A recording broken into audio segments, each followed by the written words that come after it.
My best friend smiled at me and said, "You like kids, right? Help get rid of one for me." What do you mean get rid of one? I gasped. My best friend Audrey waved her hand around dismissively. I meant like distract Kurt's little brother for me. Kurt was the new guy Audrey had been obsessing over since he moved here. And honestly, I get it. He had that cool guitar guy vibe going on that made him look like he was a missing member of One Direction. And Audrey wasn't the only girl chasing after him. The thing was, no one could get close because of his 12-year-old brother Joey. Wherever Kurt went, Joey was there. Audrey reached out and held my hands tightly, fluttering her eyes at me. "Please, I just need you to babysit the little brat, so I can have a chance to be alone with Kurt." I couldn't say no. Audrey had been there for me during my last breakup. This was nothing. Babysitting Joey? Easy. It only became a problem when Kurt started to look for me too. Audrey was practically bouncing with excitement when I showed up at Kurt's apartment to pick up Joey. Unfortunately, he was not a happy camper. He pouted the entire ride on the way to the arcade, and when we arrived, all he'd say was, "I want my brother back." But I wasn't ready to give up on him. I held up my Dave & Buster's card and grinned. "All right, if you can beat me in any game, we'll go home." Suddenly, he was alive, putting his full effort into each game. But what he didn't know was that I basically grew up in the arcade. "No way," he gasped after handing him another defeat in Guitar Hero. I patted his back. "Sorry, kid. You'll need another 10 years before you can beat me." He smiled at me, finally warming up. "I like you. People only play with me because they like my brother. Even the kids at school think I'm annoying." I paused. "Joey, you're not annoying," I told him. "No, it's okay. I like that you're at least honest. Audrey doesn't even pretend to like me. She just stares at Kurt and acts like I'm not around," he said in a calm voice. My heart broke for him. I bent down and looked him in the eye. "You're a cool little dude. And Audrey? She'll come around." But somehow we both knew it wasn't true. Before heading back home, we made a pact. Anytime he wanted to hang out, I'd be there. What I didn't expect was the next time I got called over, Kurt was there too.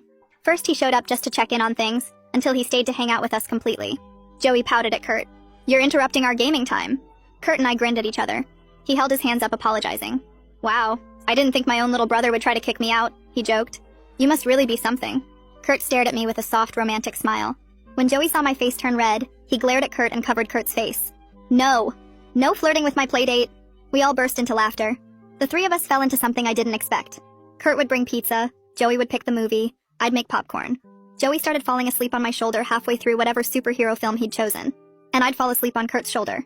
He shook my shoulder gently after moving Joey to his bedroom. "Hey, can I drop you off?" That was our first time alone. I expected it to be awkward, but it wasn't. We spent most of the time talking about Joey. I'm seriously thankful. Ever since we lost our parents, Joey's been having a hard time. He reached over from the driver's seat and held my hand.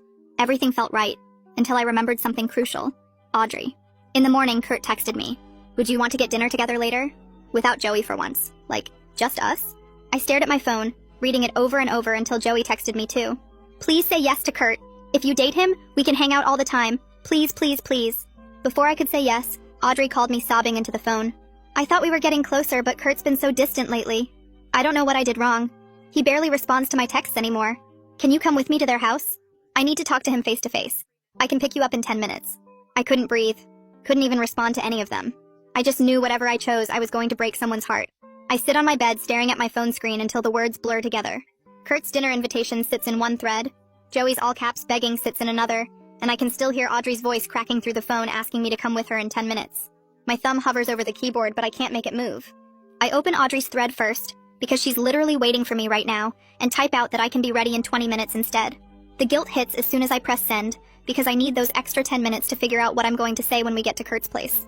My phone buzzes immediately with Audrey's response saying she'll be there in 20 with a heart emoji. I switch to Kurt's thread and my fingers feel heavy as I type that I need a day to think about dinner because of some friend stuff happening. It sounds weak and vague, but I hit send anyway because I genuinely have no idea what the right answer is. His reply comes back fast, saying he understands and hopes everything's okay. I look at Joey's text last, his message still sitting there unopened with that little preview showing, "Please say yes to Kurt," in capital letters. I can't open it because seeing his excitement makes everything 10 times worse when I already feel like I'm about to hurt everyone no matter what I do. My hands shake as I grab my jacket off the chair and shove my phone in my pocket. I head downstairs and wait by the front window, watching for Audrey's car and trying to breathe normally. Her blue sedan pulls up exactly 20 minutes later, and I can see through the windshield that her eyes look red and puffy, even though she's trying to look determined. I climb into the passenger seat, and she immediately starts talking about how Kurt's been so distant lately, and she just needs to understand what happened. She keeps saying she thought they were getting closer, and she doesn't know what she did wrong. I make agreeing sounds and nod at the right times while my stomach twists itself into knots, because I'm pretty sure I know exactly why he's been distant, and it's sitting right next to her. The drive to Kurt's apartment feels like it takes forever, even though it's only 15 minutes. Audrey practices out loud what she wants to say to him, asking me if it sounds too desperate or too aggressive. I give answers like, "It sounds fine," and "just be honest," that don't commit me to anything. Every street we pass makes my chest feel tighter, because I know this is going to blow up badly, and I'm right in the middle of it. We pull into the parking lot of Kurt's building, and Audrey puts the car in the park but doesn't get out right away. She takes these big, deep breaths like she's preparing for something huge, and checks her face in the mirror. I follow her out of the car, feeling like I'm walking toward a car crash that I could have stopped if I'd just been honest from the start. She walks up to the building entrance with fake confidence, and I trail behind her by a few steps. She rings the doorbell and stands up straighter, putting on this brave face while I stand slightly to the side. The door opens and Joey's face appears, and he lights up completely when he sees me standing there. Then his eyes shift to Audrey next to me, and his whole expression changes, his smile dropping away. He doesn't say hi or invite us in, just turns his head and calls for Kurt in this flat voice. I can see him reading the tension already, and it makes me feel even worse. Kurt appears behind Joey, looking confused about why both of us are standing at his door together. Audrey jumps in immediately, asking if they can talk privately for just a few minutes. Kurt's eyes flick to me, and I see this uncomfortable recognition cross his face before he looks back at Audrey. He agrees, but his voice sounds reluctant, and he steps aside to let us in. Joey grabs my hand before I can follow them and pulls me toward the living room where his game console sits on the floor. He starts talking really fast about this new level he finally beat yesterday and showing me the controller setup.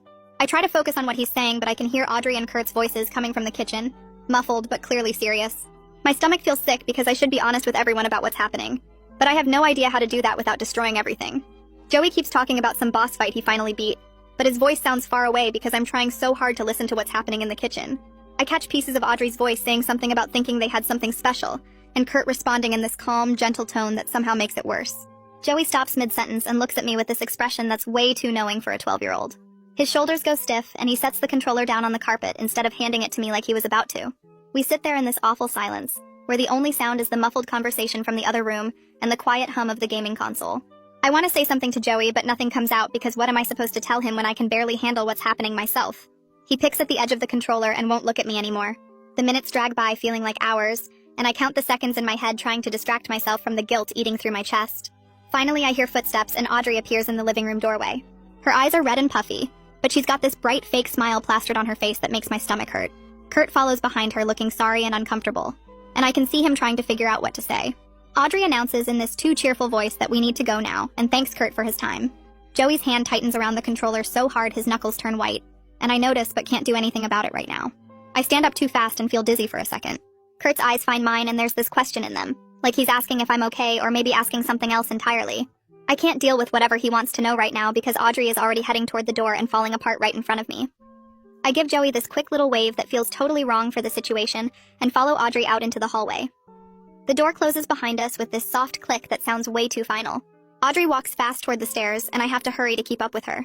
She doesn't say anything until we're in the car, and she's gripping the steering wheel so tight her hands shake. Then she just breaks. The tears come all at once, and she's sobbing these big gulping sobs while trying to talk at the same time. She tells me Kurt said he values her as a friend, but he's not interested in dating her, and she keeps asking what she did wrong. She wants to know why she's not good enough and what's wrong with her, and I'm making these agreeing sounds like I'm being supportive while guilt tears me apart from the inside. I reach over and pat her shoulder, but it feels fake even though I genuinely feel bad for her. She keeps crying and talking in circles about how she thought they were getting closer, and she doesn't understand what changed. I know exactly what changed, but I can't tell her that, so I just sit there being the worst friend in the world. The drive back to my house takes forever, even though it's only like 10 minutes. Audrey's still crying when she pulls up in front of my place, and I promise to call her later tonight after she's had some time to process everything. She nods and wipes her face with her sleeve, and I get out of the car feeling like I might throw up.